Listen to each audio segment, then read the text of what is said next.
right, welcome back to the morning show here on Arise News. Now, this week's allegation of sexual harassment leveled against Nigeria's Senate President Godswill Akpabio by Senator Natasha Akpoti seems to have reawakened public consciousness about the plight of women in lawmaking and governance, as well as the overall rights and privileges of Nigerian women.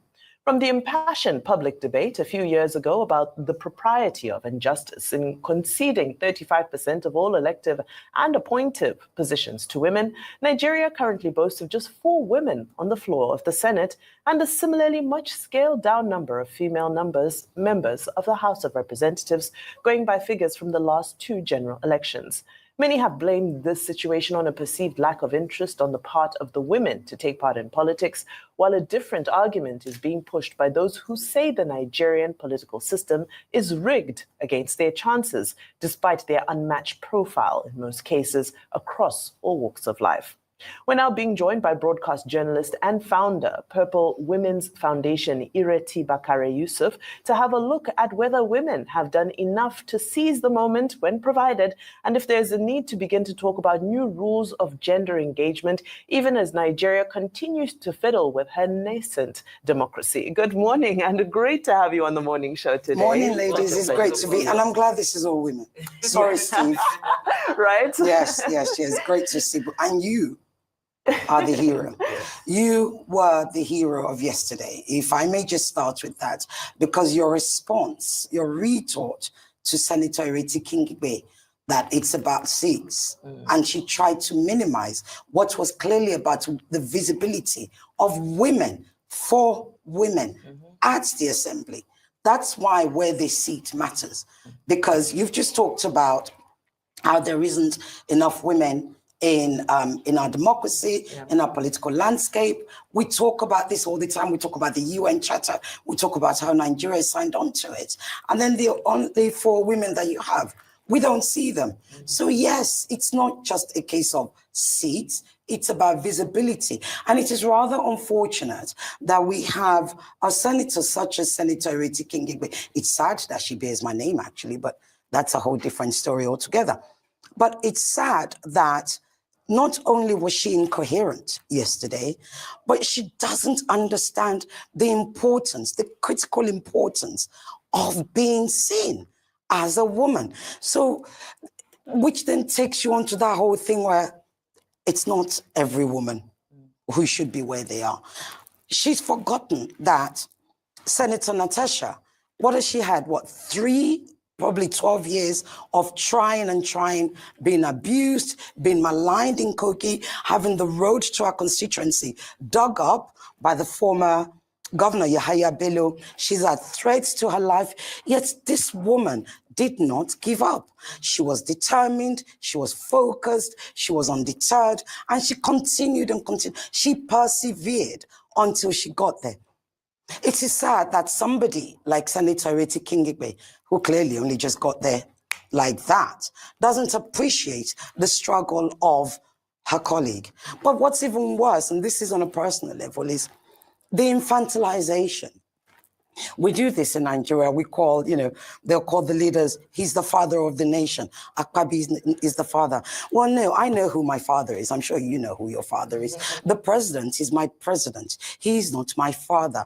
The president is responsible for the nation. He is not the father of the nation. That is how we constantly, project the powers that we have as citizens onto leaders who are working for us. But sadly, Senator Ireti again was so unintelligent yesterday that she kept referring and infantilizing Senator Natasha Akpoti as my daughter. She's my daughter. No, she's not. She's your colleague. You are both senators, albeit, yes, you're older than her. And yes, we do have a culture. We have a culture that's in any part of the world. And it's not just Nigeria. You respect your elders.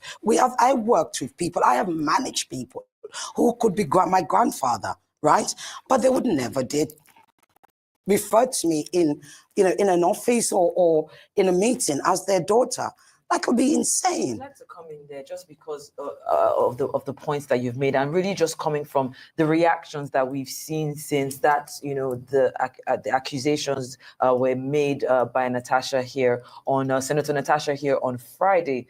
Now, first off, we're seeing Senator Ireti Kingibe coming out and saying, you know, it's about the seat. You know, she could have just gone to her own seat. We're seeing the Senate president's wife coming out and saying, I know my husband. He's a good person. He would never sexually harass anybody. I'm always in the house. I know everything that is going on.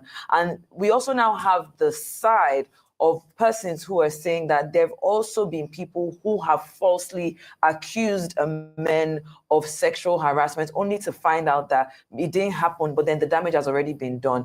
How do we balance out, you know, these kind of reactions, especially when it's a he said, she said situation, without you know, the proof that I guess if we take to the court of law that needs to be there? How do we manage these kind of sensitive situations when it comes to sexual harassment, especially in the workplace against women?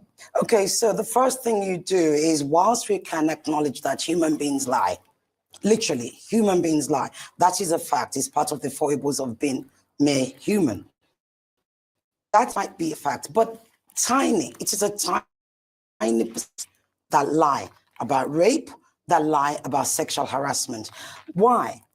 Because one of the hardest things to do is to come out as a woman and point to a man and say, you are the person that abused me. You are my abuser. You are my rapist. No, women, you can see yesterday when Senator Natasha was on this show, on this at the station, you could see the heaviness in her voice. You could hear it, right? She was wearing sunglasses, but anybody who is discerning would know that there was a lot of pain going on behind those sunglasses. Even more so is the moment a woman speaks, she becomes even more vulnerable.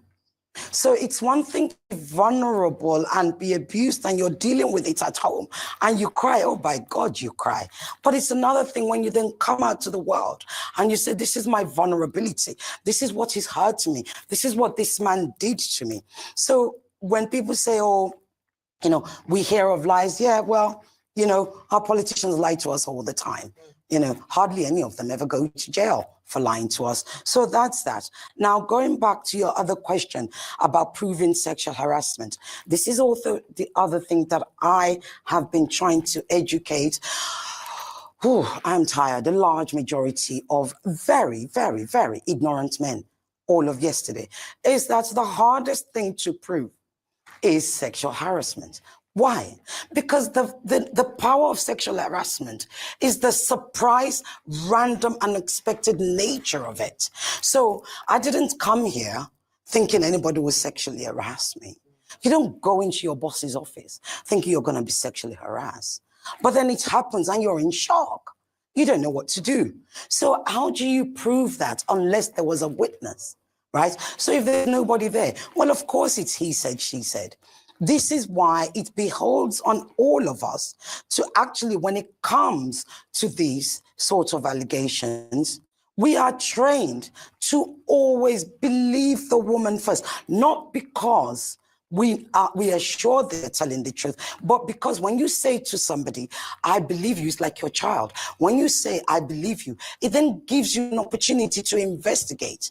Because if you literally dismiss what they're saying, then you're not going to get a chance to investigate. So we really must applaud. I personally applaud Senator Natasha Akpoti for her courage, incredible courage, especially in her position, for coming out, especially in a country like ours, especially in the cesspool, is a Nigerian sexual harassment epidemic. We do have an epidemic of sexual harassment and rape in this country. In actual fact, before I move on, I think we're at the point, as a girlfriend of mine said to me yesterday, and she too had been through that we need to declare a state of emergency because it really is that bad.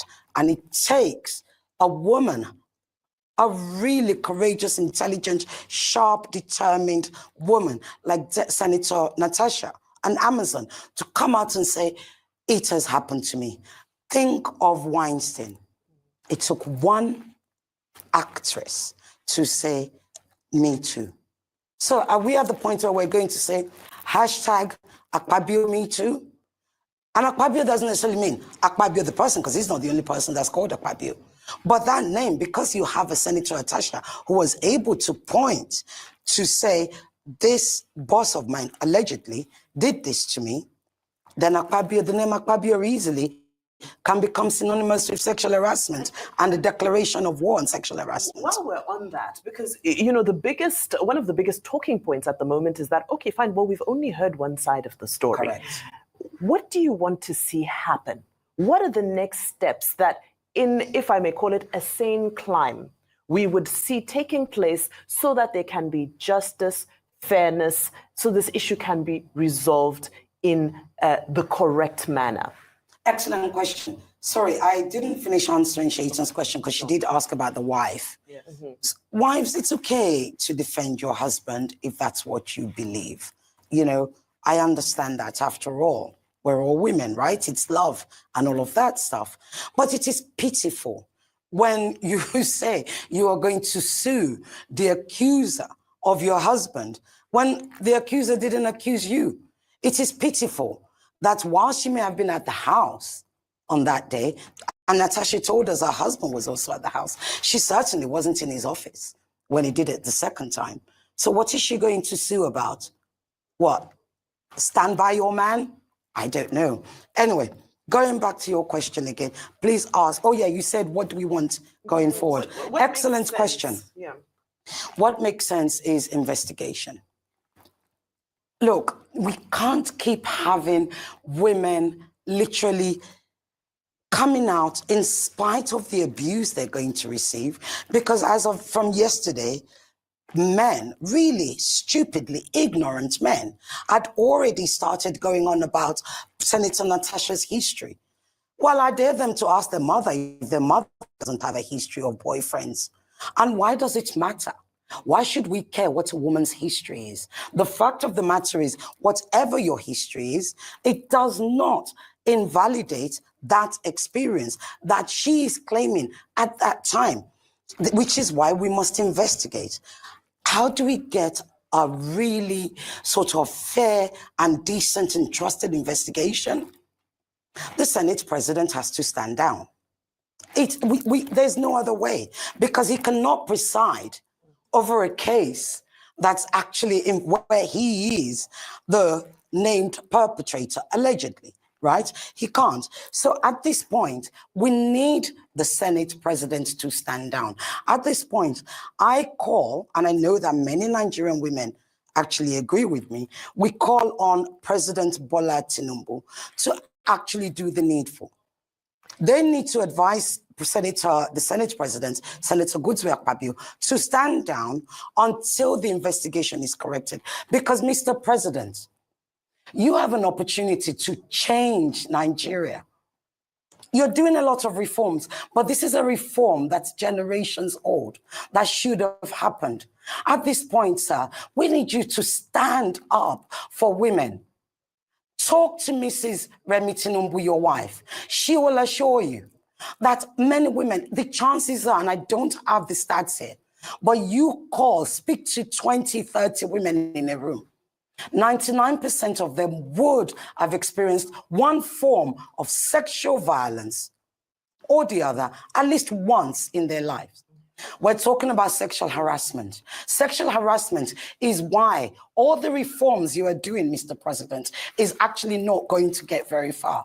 Because unless you stand up, sir, and you protect and speak up for women and say, the women of Nigeria come first, whatever you're doing, we're really not going to get very far. And just to, take this from another angle as well, because some people might say that, is this how we're going to do it? Does this mean that women who've experienced this or allege they've experienced this should now all come and report on public platforms? Why was the correct process not followed? Why was it not reported? Why did it? Surely there's a way that these issues are handled within the Senate. Was the way it was managed? Well, this is what I'd like to know. This is the question. Yeah. Are there? I'm wondering, because it's interesting that you ask. Senator Akpabio kept going on about the rule book when doing their row at the Senate last week, the Thursday before, right? But I'm wondering, in that rule book, is there such a thing? Are there rules against sexual harassment, intimidation, how you speak to staff, how you treat staff? Because if I may share a rumor, our National Assembly is known to be a cesspool of all sorts, all sorts. So where was she supposed to report? That's number one. Number two, a friend of mine, I had many women calling me yesterday, obviously because of the work I do, in addition to my journalism. A friend of mine told me yesterday, in the public sector was when it happened to her. And yes, she reported. This is an answer to all those men who are saying, why didn't Senator Natasha report? Why is she only just speaking out now?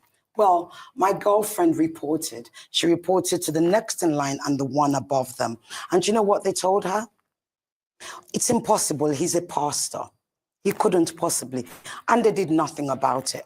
So even when women, the majority don't report, because even when women do report, here you go. Where's the proof? How do you prove that somebody slapped your bum? How do you prove that somebody said, come and meet me at the hotel? A friend of mine once went to do a presentation to a big MD in this country. She got there all dolled up, you know, as we do, business presentation, in a suit and everything. She got there. Hello, sir, good afternoon. He said to her to sit on the table in the corner. She did, which was the meeting table. Do you know what he did? He came from behind and unzipped his trousers. Sorry, who was she supposed to report to? So that's why I'm calling on the president. The only way we can fix this is for the president to mandate the Senate, in fact, the whole of National Assembly, for this investigation to happen. And then they need to invite women who are experts in how you implement these things to come and implement a sexual, you know, sort of sexual harassment training. We've had gender training at NAS. You know, you've had gender training at the CBN under SLS. These trainings are important. We're not saying they're going to solve everything overnight, but they are a start, because often a lot of men don't, and there are good men. Oh gosh, there are good men. And that's the thing, when you get good male allies, they literally, that's why she probably couldn't tell her husband, because men work with ego, right? So they literally take it personal, like, why, how dare you? But the majority of men do this. And the majority who do this, there's also a percentage of them who don't even know that they are actually behaving in a sexually. Somebody sends you a naked picture of themselves. It will say, it's just a picture now, right? Somebody sends you porn and you're offended. They say, it's just porn. Now, what is your own? So you can just delete it, right? They don't know that sexual harassment comes in many forms. What Senator, and I must go back to her, what Senator Natasha Akpoti said yesterday is one of the most egregious forms of sexual harassment. It's in your face, you know, but there are those who are, we all know when a man is standing in front of us and undressing us, right, with his eyes, right? How do you tell anybody that? I mean, try going to HR and saying, hey, look. I mean, I was reading the statement that was put out by the Proper Women's Foundation, strongly condemning and describing what happened to Senator Natasha as entrenched misogyny and deliberate exclusion of women. And we'll just continue to follow up on this case and see exactly what happens. But we really appreciate you coming into the studio today, Ireti Bakare Yusuf, a journalist, and of course, the person behind the Proper Women's Foundation. Thank you so much. Thank you. I had no intention of doing any live, but this one is going to be very quick. But I wanted to bring this video here. You see how this lady laid it out? Ireti Bakare Yusuf, I believe is her name. And I think she's a journalist, a former journalist. Let me just, I should have Googled her name. Yeah, there we go. Okay. Beautiful woman, by the way. Oh. She's a beautiful woman. Let me see. What do they say? So she's the founder of Purple Women's Foundation. She's on X, actually. Let me check her out. So what she has here. So she's a journalist, actually a TV and radio host, Downfall Conversations, and listed the Goshen 99.3 FM and Borderlines. And she's also the founder of No More 234 NG and Purple Women Foundation. Okay, so you see how this woman laid it out. Not too much. The English was clear. You understand? These are people who understand what the struggle is. You see how she condemned what Ireti Kingibe came to do yesterday. I don't know what Ireti Kingibe thought she was doing. Ireti came on the back of Peter Obi LP train. Everybody got into office and forgot what they had to do. Well, most of them didn't even have any plans for what they wanted to do, you know. But this woman just knocked it out of the ball for me. She broke it down, right? It's a cesspool. Nigeria is in fact, they ought to declare a state of emergency because of the level of essay and harassment that's going on in Nigeria. It is terrible. Nowhere you turn, every video that anybody has been sending, I refuse to watch those videos. They just send it to me. I can't bring myself to watch it. You hear what she said? She said, you put 20 women in a room, 99.9% of them have experienced one form of harassment or the other. Is it not time for them to check themselves? This is why this fight is important. You know, I was listening to someone that was talking about it earlier on. I think it was on YouTube, and the person said this fight is very important, and she hopes that Natasha does not drop it, because if she drops it, they will never take her seriously again. I would completely write her off, because this fight is not just her fight. It's bigger than her now. It's for the students that are being harassed in the universities. It's for every child right now that's being harassed. So she needs to see that fight to the end and then come back to the Senate and pass a bill. Any person that is being harassed, whether you're in school and you have a level of power over the spiral dynamics, you are working, the person say, I come to my office or whatever, problem for that person. It needs to happen. You know, I really want to thank this woman, because I was watching, I was smiling. I was like, yeah, they're sensible women. You know, you heard what she said. Akpabio should step down. Everybody should be hashtagging, step down, Akpabio. Akpabio must go. That should be the hashtag. Let him be embarrassed worldwide, since he doesn't know how to keep his dingling in his pants at this age. His time is up anyway. Anyway, guys, this is what I'm going to drop it. I just wanted to drop this video here and quickly add my 2 cents. I'll see you guys on the next one. I'll see you guys tomorrow. Natu, thank you. Exactly, Ireti. That's exactly what she was supposed to do. No, she can't come push herself forward. It is said they go give her a position or more. That position, may she just forget election. Nobody's going to vote for her. May she go house. Now it's been exposed that she doesn't. They don't even do anything for that as National Assembly. Now money that they share. Make she go house. There's no need. What an embarrassment. Infantilizing the woman. She's my child. Now you born her. You cannot call her your colleague. This is the Queen Bee mentality I told you guys about in Nigeria. They go reach, the women go climb up, finish, they go come on the ladder because they don't want somebody else to come. They're afraid of the younger. I don't understand that mindset. Everything is out now in the open. Yeah? Exactly. Anyway. Anyway, Sha, now here I go drop her. I don't want me this thing too long. I go see you now next time. Tomorrow, sharp at Dr. Damages, 9:30 a.m. All right, guys. Thank you. Please let me know your comments and your thoughts in the comment section. And don't forget to like, share, and subscribe. Thank you. Bye.